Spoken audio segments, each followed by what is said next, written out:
राधे राधे दोस्त। दुबई में 2024 के अगस्त महीने में जो भीषण बारिश हुई थी, तब इंटरनेशनल मीडिया में आवाज उठी थी कि दुबई सरकार ने क्लाउड सीडिंग करवाया, जिसका कुछ रिएक्शन गलत हुआ और ये भीषण बारिश होने से ये तबाही हुई। 2024 नवंबर में दिल्ली में पॉल्यूशन को कम करने के लिए क्लाउड सीडिंग कराने पर विचार किया गया, लेकिन सरकार ने मंजूरी नहीं दी।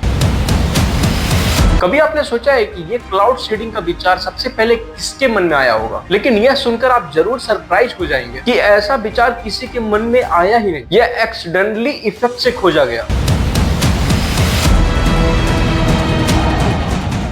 खोजा कुछ और जा रहा था, रिजल्ट निकल कुछ और ही गया। जहां से क्लाउड सीडिंग का आविष्कार हुआ, 14 जुलाई 1946 को रिचर्ड शेफर जनरल इलेक्ट्रिक की प्रयोगशाला में काम कर रहे थे। उनका उद्देश्य यह समझना था कि बादल कैसे बनता है और बारिश और बर्फबारी कैसे होती है। शेफर के प्रयोग से पहले 1891 में लुईस गैथमैन ने बारिश के बादलों में तरल कार्बन डाइऑक्साइड डालने का सुझाव दिया था, जिससे बारिश हो सकती है। 1930 के दशक में बर्जरान फाउंडेशन प्रक्रिया ने यह सिद्धांत बनाया था कि जब बर्फ के क्रिस्टल को बारिश के बादलों में छोड़ा जाता है, तब वो बारिश की मात्रा को 10% बढ़ाने का काम कर सकता है। 14 जुलाई 1946 को शेफर जनरल इलेक्ट्रिक के लैब में कुछ प्रयोग करना चाहते थे। प्रयोग करते समय वह यह देखकर निराश हो गए कि डीप फ्रीजर इतना ठंडा नहीं था कि सांस की हवा का उपयोग करके बादल बनाया जा सके। उन्होंने अपने एक्सपेरिमेंटल चैम्बर के टेम्परेचर को कम करने के लिए ड्राई आइस के कुछ टुकड़े डालकर प्रोसेस को आगे बढ़ाने का फैसला किया। वह तब सरप्राइज हो गए जब जैसे ही उन्होंने डीप फ्रीजर में सांस ली, उन्होंने एक नीली धुंध देखी, जिसके बाद लाखों सूक्ष्म ड्राई क्रिस्टल दिखाई, जो चैम्बर के क्रॉस सेक्शन को रोशन करने वाले लेंस से निकलने वाले तेज प्रकाश को परावर्तित कर रहे थे। उन्हें इमीडिएटली रियलाइज हुआ, उन्होंने सुपर कूल पानी को बर्फ के क्रिस्टल में बदलने का एक तरीका खोज लिया है। प्रयोग को आसानी से रिपीट किया गया और उन्होंने लिक्विड वाटर के लिए -40 डिग्री सेंटीग्रेड की लिमिट स्थापित करने के लिए तापमान के ढाल का पता लगाया। जुलाई 1946 में कई अनएक्सपेक्टेड इवेंट के माध्यम से क्लाउड सीडिंग के सिद्धांतों की खोज हुई। अगर आपको सरल भाषा में समझना है तो अपने किचन की मेज पर भी आप ये चीजें देख सकते हो।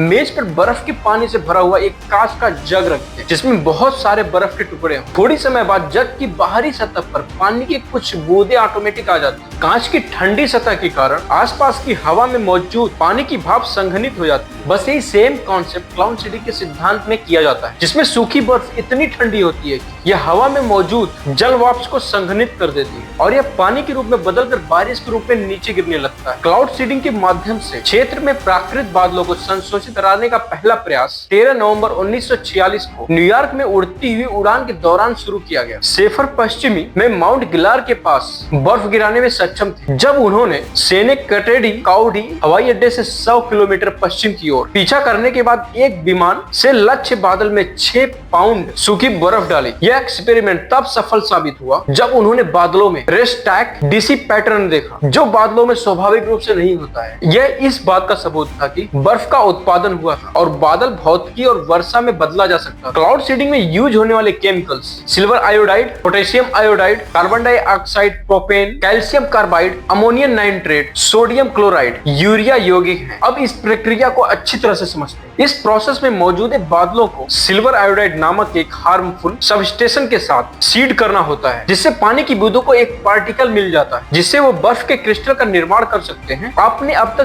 जो भी हिमपात देखा है वह शुरू में इसी तरह बनता है। वायुमंडल की धूल या पराग का एक छोटा कण पानी की जमी हुई बूंदों को इकट्ठा करता है, जिससे जटिल डिजाइन बनते हैं। इस प्रक्रिया को बहुत से लोग समझते हैं। अगर इस प्रक्रिया के बारे में आपने पहले सुना है तो कमेंट करके जरूर बताएं। क्लाउड सीडिंग और नेचुरल रेन के बीच एकमात्र अंतर यह है कि धूल या पराग के बजाय बर्फ के क्रिस्टल का केंद्र सिल्वर आयोडाइड का एक छोटा सा कण होता है, जिसे वैज्ञानिक बादल में छोड़ते हैं। हालांकि सूखाग्रस्त क्षेत्रों के लिए यह रामबाण नहीं है, लेकिन क्लाउड सीडिंग मौसमी वर्षा को लगभग 10% तक बढ़ा सकती है। अकेले रैनो क्षेत्रों में सर्दियों में क्लाउड सीडिंग के प्रयासों से एक वर्ष के लिए लगभग 40,000 घरों की आपूर्ति के लिए पर्याप्त पानी इकट्ठा किया जा सकता है। ऐसी नॉलेजफुल वीडियो देखने के लिए हमारे चैनल को आप फ्री में सब्सक्राइब कर सकते हैं। बहुत बहुत धन्यवाद।